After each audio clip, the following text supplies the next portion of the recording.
My name is Eli Lawson, Special Agent in Charge with FDLE's Fort Myers region.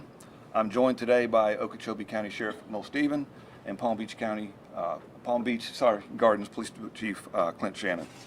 We're here to announce today that yesterday an Okeechobee County grand jury indicted Matthew Flores in the murder of Alan Gary Levin. Flores has been indicted on a 3-count indictment. Count 1 charge was first-degree premeditated murder with a firearm. Count 2, robbery with a firearm, and count 3 was possession of a firearm by a convicted felon. The first-degree murder charge is a capital crime. Our agents and partner agencies have worked relentlessly over the last 9 months putting this case together to bring us to where we are today, and I can tell you we have a solid case against Mr. Flores. Here's how we got to this point. In late January, the Wauchula Police Department responded to a murder investigation in Wauchula, Hardy County, in which an individual was shot multiple times. Their suspect was Matthew Flores, who fled in a stolen vehicle. Mr. Flores departed Hardy County, at which time the Wauchula Police Department contacted the FDLE Fort Myers region, requesting assistance, and we initiated a fugitive investigation. Mr. Flores, who is no stranger to criminal activity, fled across Florida, crisscrossing Central and Southeast Florida. He's very good at evading police. He stole several vehicles along the way, changed his hiding locations, and didn't tell his family and friends where he was staying. Our agents were able to connect him at one point in Orange County, in the Orlando area. While he was there, he once again was able to elude local law enforcement. He stole another vehicle there and departed Central Florida and ended up in Palm Beach County, where he abandoned that vehicle in a driveway here in Palm Beach. So in his devising a new plan, we believe that he then decided to leave Florida, return to where he previously resided in North Carolina.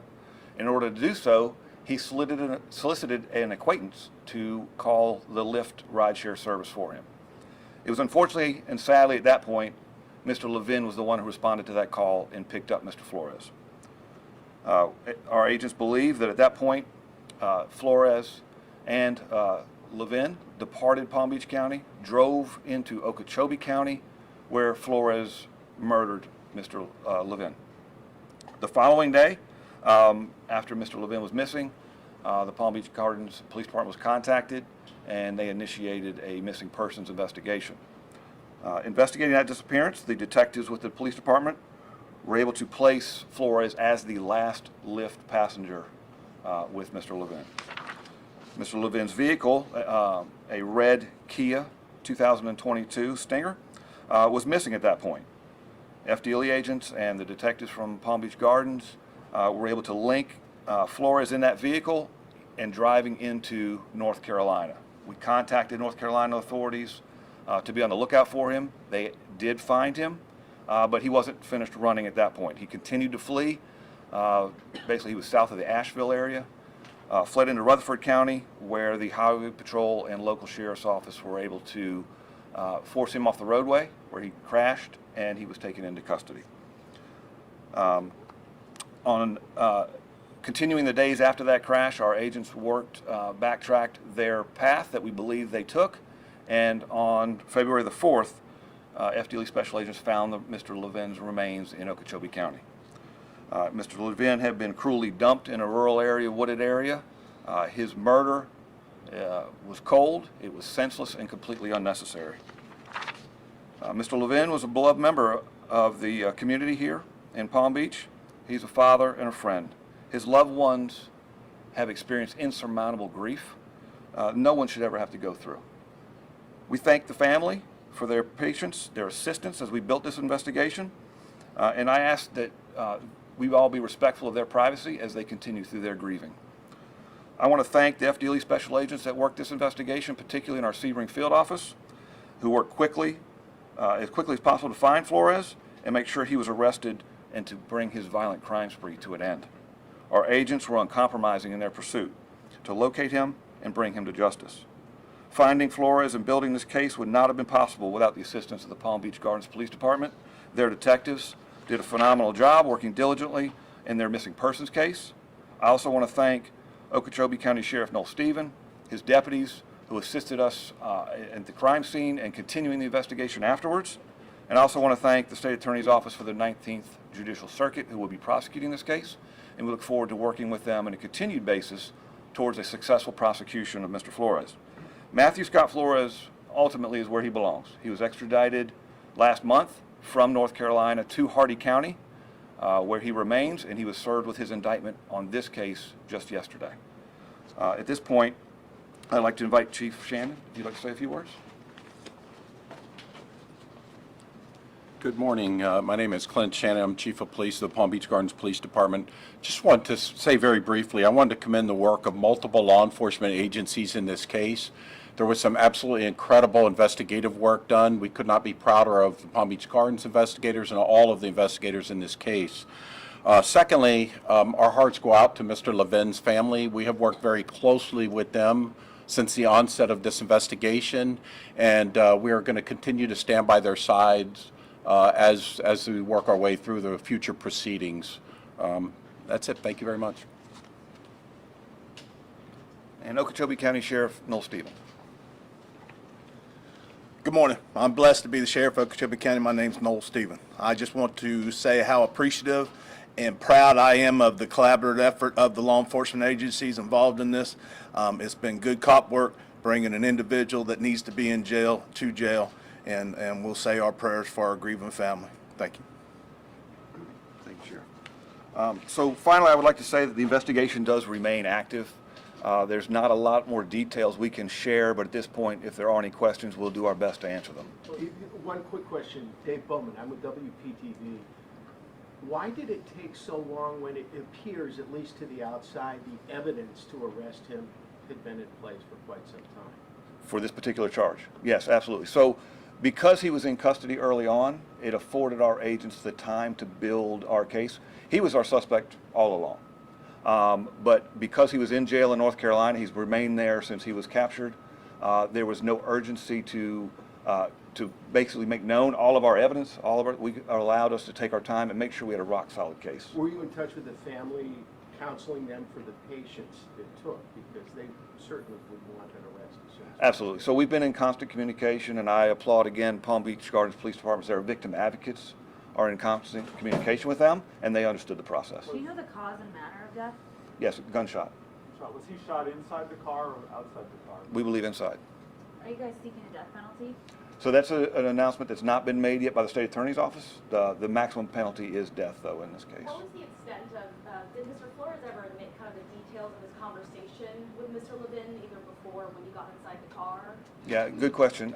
But because the case is active, I can't comment on any statements that were made through our interviews or otherwise. Is Flores being cooperative? That's another thing right now. And again, I really appreciate the interest in the wanting to know the information, but we have to balance that with protecting the integrity of the investigation, and we fully anticipate this going to trial, and I don't want to say too much that may taint a potential jury pool. Tell me about his arraignment. When is that scheduled for? Do you have any idea? I have to get you the date. I don't have that off the top of my head. Was it one gunshot or multiple gunshots? That's another detail right now we're just not going to disclose at this point. Is Mr. Flores a suspect in any other slayings, crimes, anything like that? Well, as I said, he is charged in the Hardee County case, so there's two of those. Right now, we are not investigating for any other murders, but I would add, if there's any information that the public may have relevant to Mr. Flores, we invite you to contact law enforcement. Any information about that person that helped him flee?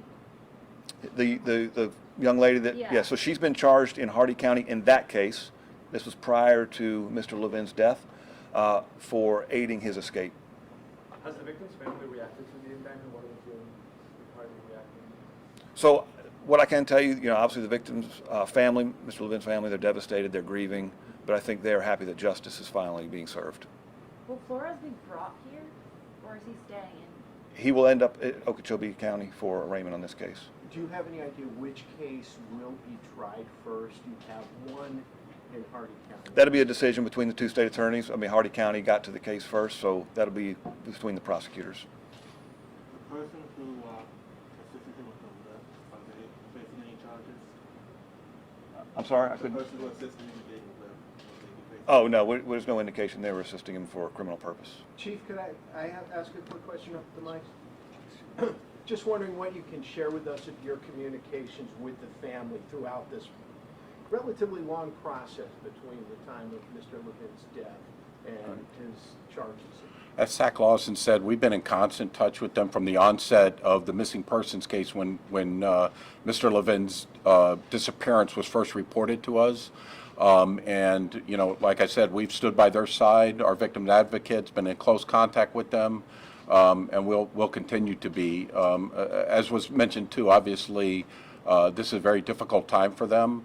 Although, you know, we're going to stand by their side, and they're being strong, and they're aware of the process. It's been explained to them, and they know what's forthcoming. Were there any things as part of this whole, between the two killings and before he was caught in North Carolina, were you ever able to be close to getting him in any way, shape, or form? That's you know, that's something part of the investigation. I'd refer that to Florida Department of Law Enforcement. We've worked very closely with them.